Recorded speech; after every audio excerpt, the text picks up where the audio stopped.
O que é loucura, a prostituição, o futebol feminino, os catadores e os garis têm em comum? O preconceito e a marginalização. Isso mesmo. Muitas vezes excluídos pela sociedade e pela pauta midiática, as pessoas que sofrem preconceito, seja pela condição, pela profissão ou pela escolha, se tornam invisíveis. O mosaico dessa temporada começa agora.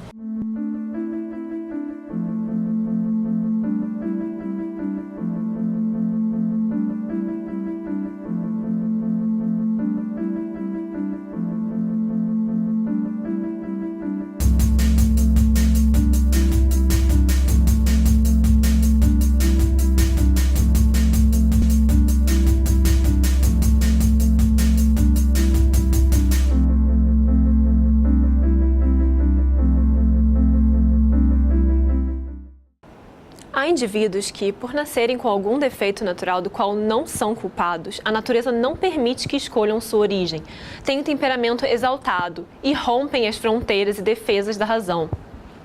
Ou que, por adquirirem hábitos nocivos, se chocam com os comportamentos bem aceitos.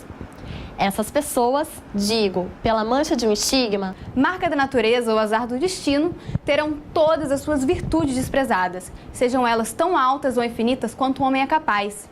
Uma gota do mal, uma simples suspeita, transforma o leite da bondade no lodo da infâmia. O mosaico de hoje vai falar sobre loucura. Loucura. loucura. Loucura. Essa pergunta é a pergunta de 20 milhões de dólares, né? Quem souber responder ganha o prêmio Nobel. Mas a doutora Nise, ela usa uma definição do Antonin Artaud, né? Que é um cara que era um ator, um dramaturgo, poeta e era paciente psiquiátrico. E ele diz assim, que o ser é tomado por estados inumeráveis e perigosos, né? Então, o que a gente chama de loucura são inumeráveis e perigosos estados do ser. Eu digo que a loucura é o terreno da vida humana, né? Que é onde você vai, você encontra loucura, nas famílias, nas universidades, nas aulas, em todos os chefes, nos professores. Então a loucura, ela é um terreno da vida humana, né? Ela é um grande arcabouço aí que a gente é metido nela. Então, na verdade, falar de loucura é falar de loucuras ou de experiências, inclusive de normalidades, né? Então, quando a gente faz essa prática, por que o movimento ele acaba que ele é tão também respeitado por outros campos da sociedade e quase às vezes mais por um campus do que pela própria saúde? Porque vai estar sendo problematizada a ideia de comportamento. A gente tem que colocar a doença entre parênteses para cuidar do sujeito. A loucura e a sanidade andam juntas, saem da mesma fonte. Assim como elas são, eu enlouqueci.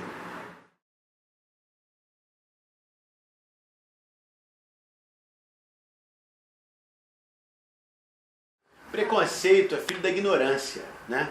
O preconceito, ele só existe quando você não conhece alguma coisa. Né? Se você conhece, o preconceito desaparece. Da mesma forma, a arrogância, né? Que na verdade, nós somos uma mistura que está trocando o tempo inteiro. Então a gente não reconhece isso por causa que a nossa educação é preconceituosa, a nossa família é preconceituosa, as instituições são preconceituosas, a escola é preconceituosa, a universidade é preconceituosa. Claro que tem honrosas exceções, mas assim, o primeiro espaço de discriminação é dentro da própria família, né? Porque essa ideia que vem lá de trás, né, da incapacidade, da periculosidade, que o louco é aquele que mata a mãe, né? Isso acompanha aí o imaginário. A gente tem a questão da incapacidade, né? O fato de se ter um quadro, né, de um transtorno mental, isso é igual a não pode casar, não pode ter filho, não pode trabalhar, vai ser improdutivo para a vida inteira. Tem que ser automaticamente interditado para poder ter um benefício, para poder sobreviver. Assim, o trabalho também é importante para o usuário, porque o usuário às vezes não tem alguma receita do governo, depende de si próprio, e ele trabalhando, ele se sente mais útil também, entendeu? Ele sente que ele tem algum propósito na vida. Então, eu acho que não só a arte, mas educação e trabalho também devem ser focadas. Eu sofri discriminação por ser louca, me chamaram de louca.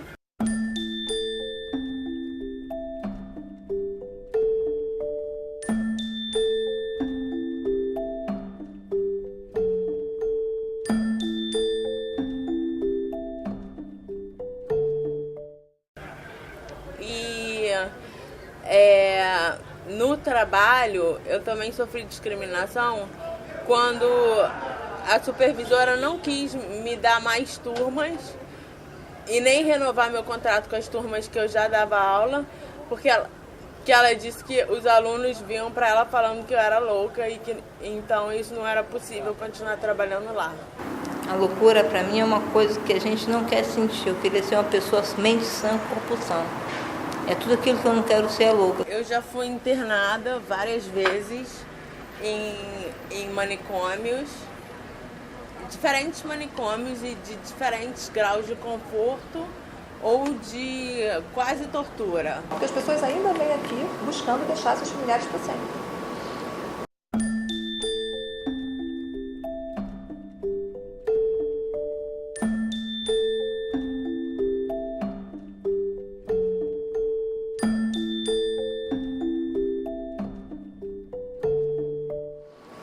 E eu não estou falando que há uma diferença de classe social nessa percepção, ao contrário. Né? Quanto melhor o padrão, mais intimidador e mais demandatário, né, desse lugar de depósito é feito ao hospício. Você imagina que você vai para um lugar de tratamento e na verdade é um lugar de reclusão. Que a gente vai tendo uma docilização, né? O que o Foucault vai chamar de uma certa docilização por conta de regras muito rígidas e por conta, sobretudo, eu vejo, de um mecanismo que dessas regras de tirar a humanidade dessas pessoas e transformá-las em animais, né? Animais extremamente perigosos, não são animais dóceis, né? Essas pessoas acabam se tornando dóceis. Dentro do manicômio a gente tem estupro, dentro do manicômio a gente tem muita porrada, dentro do manicômio a gente tem trocas de segregação, então usuários que têm que fazer algumas atividades para conseguir um cigarro, às vezes o cigarro é a única alegria dentro de um hospital, então os pacientes psiquiátricos fumam demais. Não, gente, né? Tem muita coisa aí antes disso, assim, a coisa é muito mais complexa, a coisa é muito mais difícil. Eu já estava cansada de sofrer sozinha. Sofrer internações, crises, tratamentos ruins. Eu estava cansada dessa dinâmica. Então eu fui procurá-los para ver se, militando, eu conseguia superar algumas dessas dificuldades que são minhas, mas que são dos outros também. A gente tem que abrir a porta dos manicômios. E abrindo a porta dos manicômios, a gente vai também violentar a sociedade. Porque é uma experiência que ficou trancada há muito tempo. E que agora a gente está afim de que ela circule.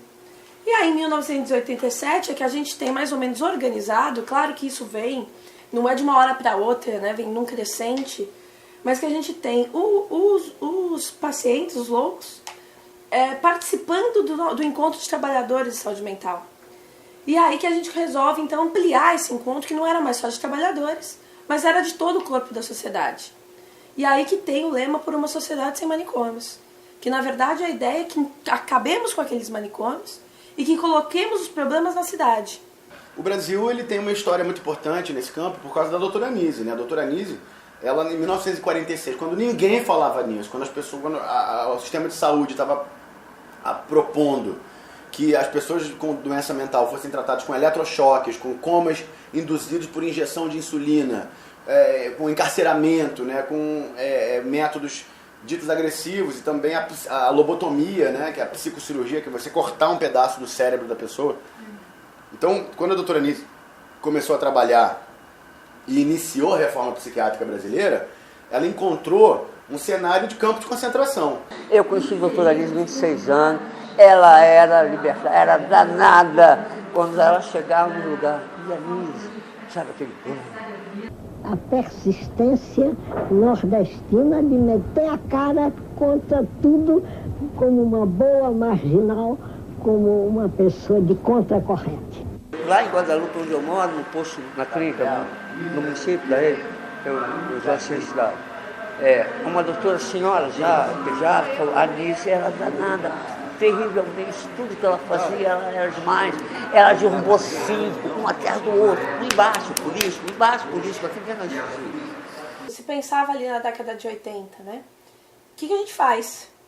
E aí começou a se pensar numa rede de serviços que substituiriam o manicômio. E aí é substituir, não é conviver junto.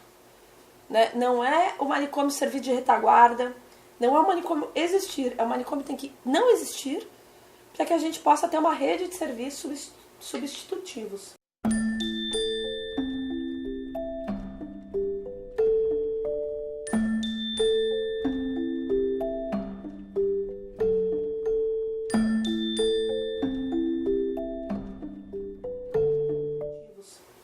Hoje em dia, a gente pode enumerar alguns serviços dessa rede, que é isso que vai ficar sendo chamado de reforma psiquiátrica.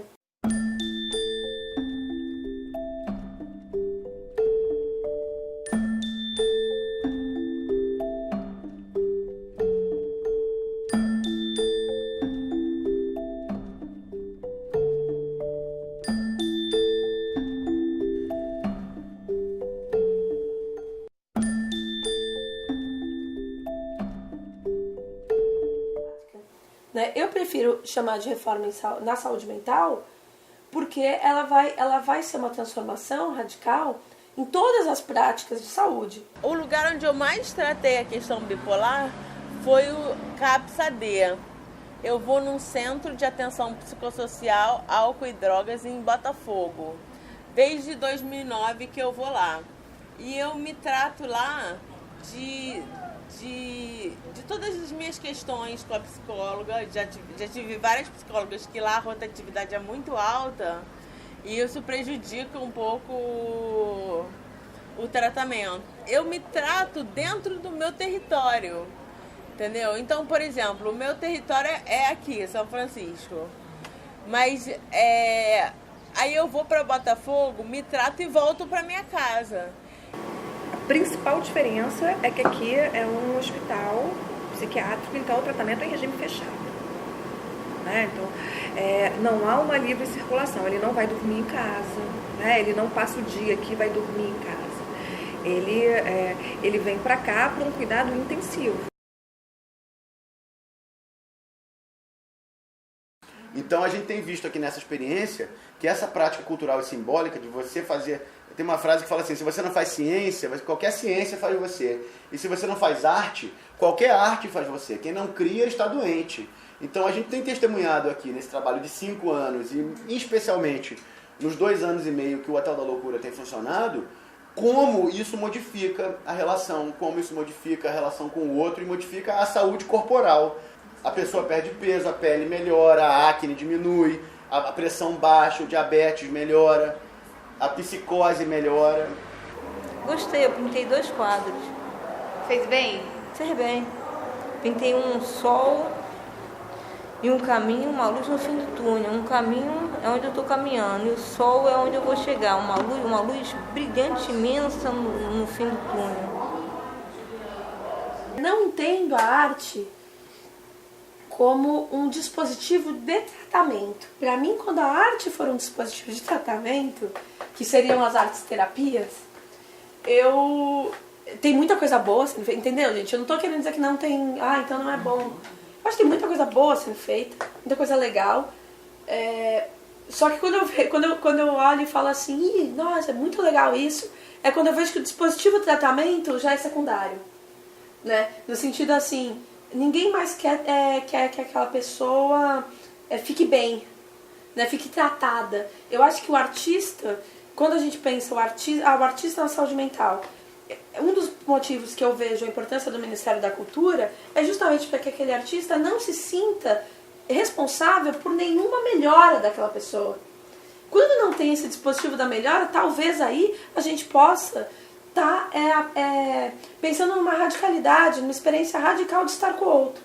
Né? Porque eu vou, por exemplo, quando eu vou dançar com outra pessoa, eu vou dançar com essa outra pessoa para que a gente dance junto.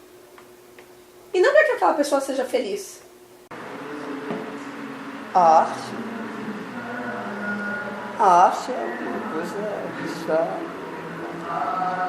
quando novo, eu achei que a arte salvaria. Agora, não sei, eu acho que ela é um paliativo mesmo. Ela tão salvador assim. Eu acho que o que salva é quando a gente entra em nós mesmos, coisa a qual ainda não consegui.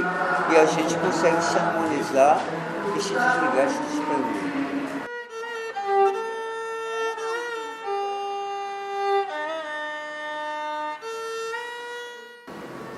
Que loucura.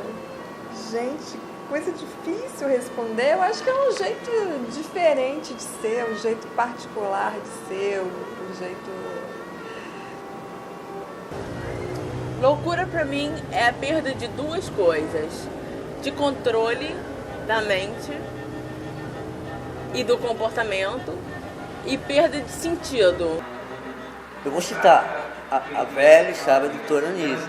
Eu não me atrevo, aspas, eu não me atrevo como é? Deve ser eu não me atrevo a definir a loucura, fecha aspas. Nisso Magalhães da Silveira. Tá bom assim? Eu queria que a gente respondesse menos, eu queria que a gente sistematizasse menos a vida das pessoas, sabe? Eu queria que a gente desse menos nomes. Eu queria que um dia a gente nem precisasse mais falar da loucura, assim, né? Que a gente pudesse não ter nome pra vida dessa galera toda, pra minha. Pra que se um dia eu tiver uma experiência de enlouquecimento, ninguém fala, olha a louca ali, né? Não sei.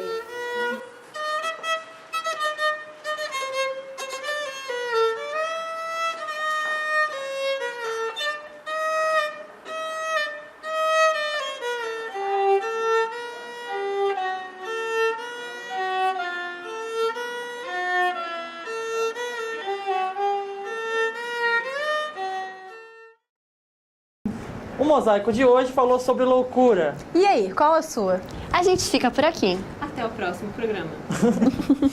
Escuta agora, cuidado.